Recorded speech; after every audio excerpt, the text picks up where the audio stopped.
Yes, उसकी कमर टूटेगी इस बात पर, वो और ज़्यादा खौफ में आएगा, but at the same time और ज़्यादा गुस्से में आकर दिखाने के लिए अटैक और ज़्यादा करेगा। As far as war between Israel and Hezbollah is concern, as a turning point देखा जाए तो वो टर्निंग पॉइंट सिर्फ ये है कि यस, आज इजराइल को एक बड़ी विक्ट्री मिली है। इसका मतलब ये नहीं होगा कि ये लड़ाई रुक जाएगी, इससे ये भी नहीं होगा कि लड़ाई कल सवेरे एकदम से स्टार्ट हो जाएगी। इस तरह की लड़ाई में सभी को मालूम होता है कि कौन किसको मारने के लिए टारगेटिंग कर रहा है। तो हिजबुल्लाह पर अटैक का प्लान अमेरिका में बैठे नेतन्याहू के आदेश पर कुछ ही घंटों में बना है। दावा तो ये भी किया जा रहा है कि नेतन्याहू के अमेरिका दौरे पर यह प्लान बना। यूएन में नेतन्याहू ने हिजबुल्लाह को चेताया, जिसके बाद ये पूरा प्लान तैयार किया गया। आईडीएफ ने हिजबुल्लाह के हेडक्वार्टर को टारगेट किया और शुक्रवार को हसन नसरल्लाह दाहिया में मौजूद था। ये भी इजराइल को पता था। इजरायली सेना ने दाहिया में बंकर बस्टर बम गिराए हैं। देर रात F-35 से करीब 60 बंकर बस्टर बम दागे गए हैं। तो नसरल्लाह की मौत के बाद इजराइल और लेबनान के बीच युद्ध के क्या समीकरण बनेंगे, ये भी समझना बेहद जरूरी है। इस पर डिफेंस एक्सपर्ट्स का क्या कुछ कहना है, ये आपको सुनवाते हैं। नसरुल्लाह का मारा जाना इस समय बहुत बड़ी खबर है। पूरी दुनिया में इसकी चर्चाएं चल रही हैं और जिस तरीके से आईडीएफ ने ये ऑपरेशन किया है, ये एक अलग विधा सेट करता है युद्ध के इतिहास में। देखिए, जैसे उनको पता लगा कि हसन नसरुल्लाह एक हाई लेवल मीटिंग करने जा रहा दाहिया में, जहां पे हिजबुल्लाह का हेडक्वार्टर है, ये इंटेलिजेंस मिला इजराइल को। इजराइल ने इसका सैंक्शन नेतन्याहू साहब से यूएस में लिया और इतना भीषण बमबारी किया, GBU-72 के 60 बॉम्ब उसके ऊपर डाले।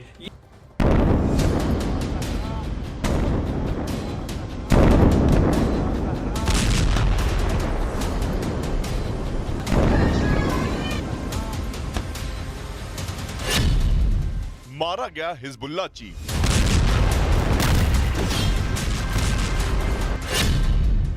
हिजबुल्लाह का गेम ओवर।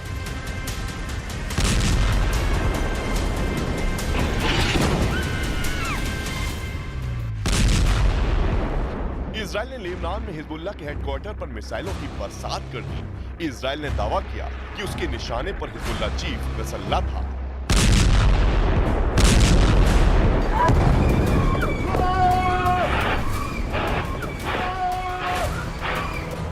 और उसके बाद जो तस्वीर आई, उसमें लेबनान की राजधानी बेरूत धमाकों से दहल गया।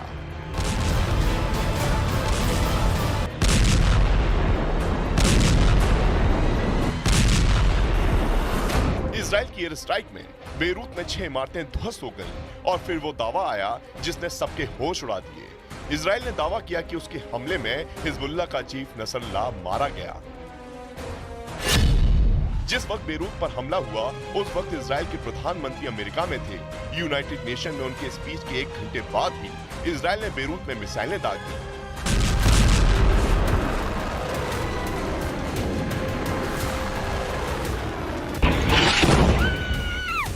हमलों को लेकर इजराइल की तरफ से दावा किया गया कि उसने हिजबुल्लाह के उस इमारत को निशाना बनाया जहां एंटी शिप मिसाइलें रखी थी और इसी इमारत में नसरुल्लाह के होने का भी दावा किया गया।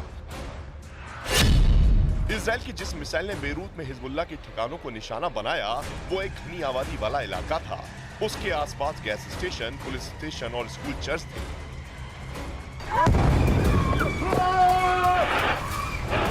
लेकिन इजराइल ने दावा किया कि उसकी मिसाइल ने ठीक उस इमारत को निशाना बनाया जहां हिजबुल्लाह के हथियार और मिसाइलें रखी थीं और इसी हमले में हिजबुल्लाह चीफ नसरुल्लाह के मारे जाने का भी दावा किया गया। इजराइल की तरफ से यह भी दावा किया गया कि जहां हमला किया गया वहां हिजबुल्लाह के टॉप अधिकारी मीटिंग करते थे और इसके बाद ही हिजबुल्लाह चीफ नसरुल्लाह से संपर्क नहीं होने का भी दावा सामने आया।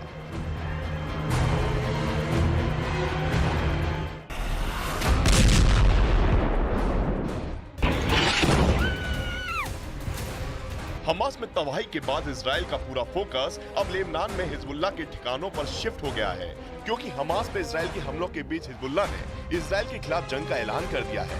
हिजबुल्लाह की तरफ से इजराइल के ठिकानों पर कई बड़े हमले किए गए और उसके बाद इजराइल ने हिजबुल्लाह के ठिकानों को निशाना बनाना शुरू किया, जबकि नेतन्याहू ने साफ लफ्जों में कह दिया है कि लेबनान में हिजबुल्लाह के खिलाफ उसकी जंग अब नहीं रुकने वाली है। और नेतन्याहू की इस चेतावनी की तस्वीर अब लेबनान के हर शहर में दिखने लगी है।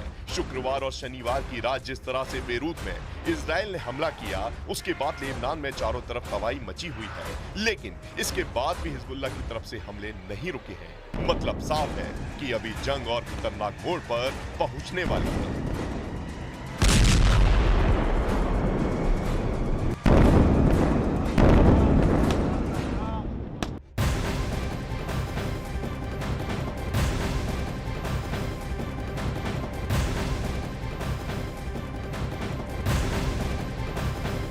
और इस बीच बड़ी खबर आपको बता दें, हिजबुल्लाह का नया चीफ हसन नसरल्लाह का चचेरा भाई होगा। जानकारी मिल पा रही है कि हाशिम सफीदीन इजराइल के हमले में मारा गया।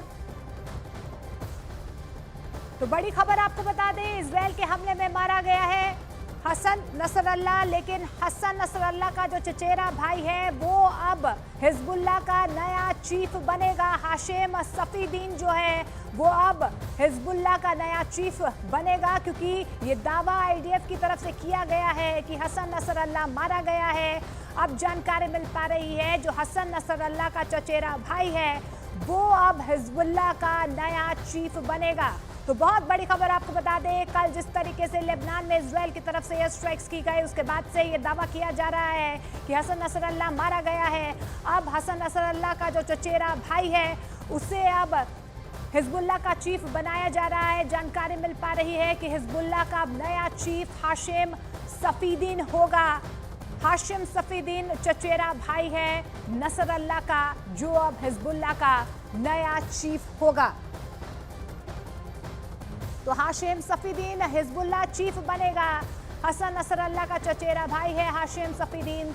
जिस तरीके से लेबनान में हमला हुआ है, हिजबुल्लाह के ठिकानों को तबाह किया गया इजराइल की तरफ से, उसके बाद से हसन नसरल्लाह के मारे जाने का दावा किया जा रहा है आईडीएफ की तरफ से। कई कमांडर ढेर किए गए हैं।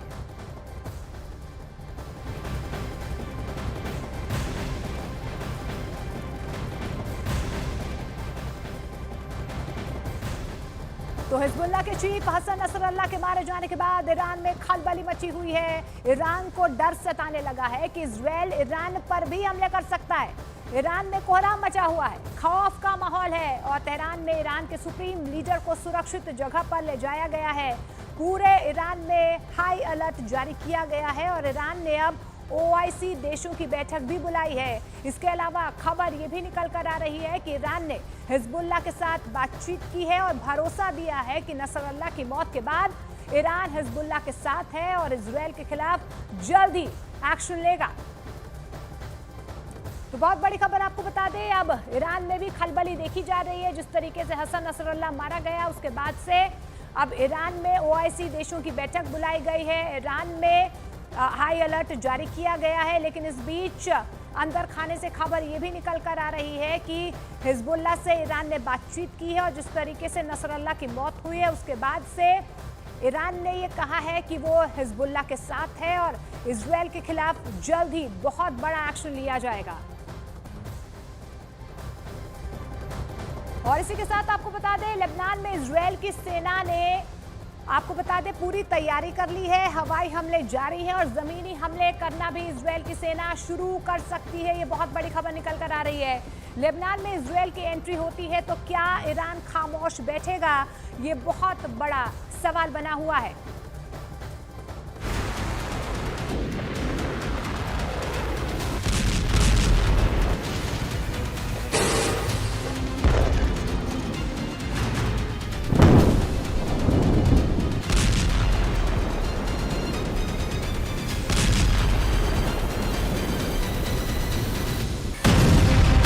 लेबनान पर इजराइल के सीरियल एयर स्ट्राइक तो सिर्फ ट्रेलर है।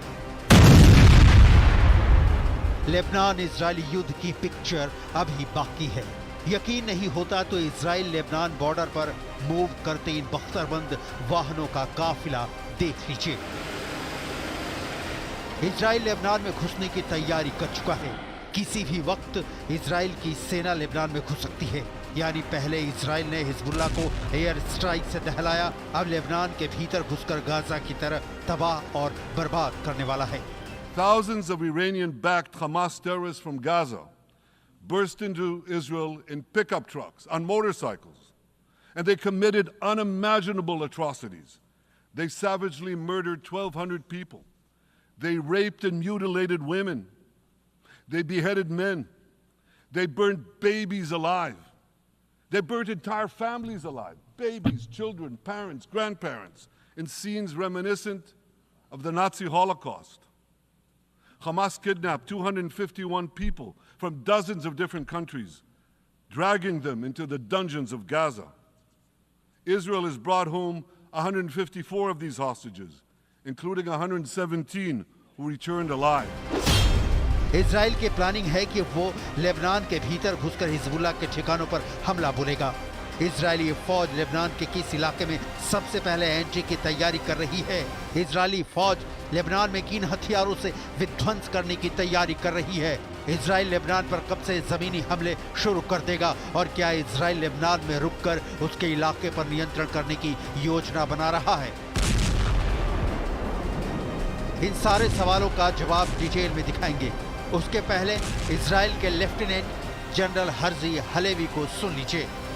כאן למעלה, אנחנו תוקפים כל היום, גם כדי להכין את השטח לקראת האפשרות של הכניסה שלכם, וגם כדי להמשיך לפגוע בחיזבאללה. חיזבאללה היום הרחיב.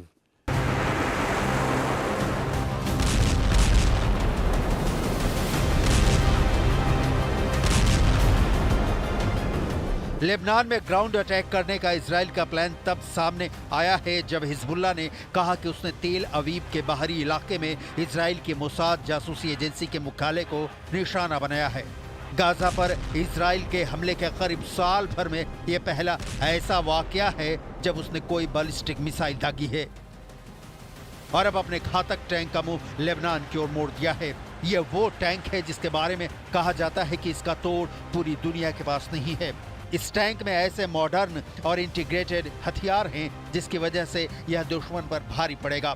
साथ ही ऑपरेशनल क्षमता और इसका 360 डिग्री एक्टिव डिफेंस सिस्टम इसे काफी ताकतवर बनाता है। मार्कवा टैंक को इस मकसद के साथ तैयार किया गया है कि ये क्रू की रक्षा कर सके। यही इसका प्राथमिक लक्ष्य है और बाद में दुश्मन पर हमला करे। मरकावा का 5वां संस्करण सबसे एडवांस्ड है। इसमें radar system, optical warning system, camera और बाकी सेंसर इसे सुरक्षा के लिहाज से नंबर 1 बनाते हैं। मरकवा 160 mm की mortar gun, 12 smoke grenade launcher के साथ 48 राउंड गोले से लैस है। इसका वजन 65 टन है। इसकी लंबाई 9 मीटर है। मरकवा टैंक सड़कों के साथ साथ रेत पर भी चलने में सक्षम है। टैंक की मारक क्षमता भी जोरदार है। इसे चलता फिरता बंकर कहा जाता है जिस पर किसी भी गोले का कोई असर नहीं होता। रक्षा विशेषज्ञों के मुताबिक टैंक के सेंसर और डिजिटल प्रोसेसिंग भी वॉर जोन में बाकी टैंकों और हथियारों के साथ आपस में जुड़े रहते हैं। इसी वजह से मरकावा नेट सेंट्रिक क्षमताओं वाला पहला टैंक बन गया है। इजरायली सेना ने 3 दिनों में लेबनान में हिजबुल्लाह के 2000 से अधिक ठिकानों को निशाना बनाया है।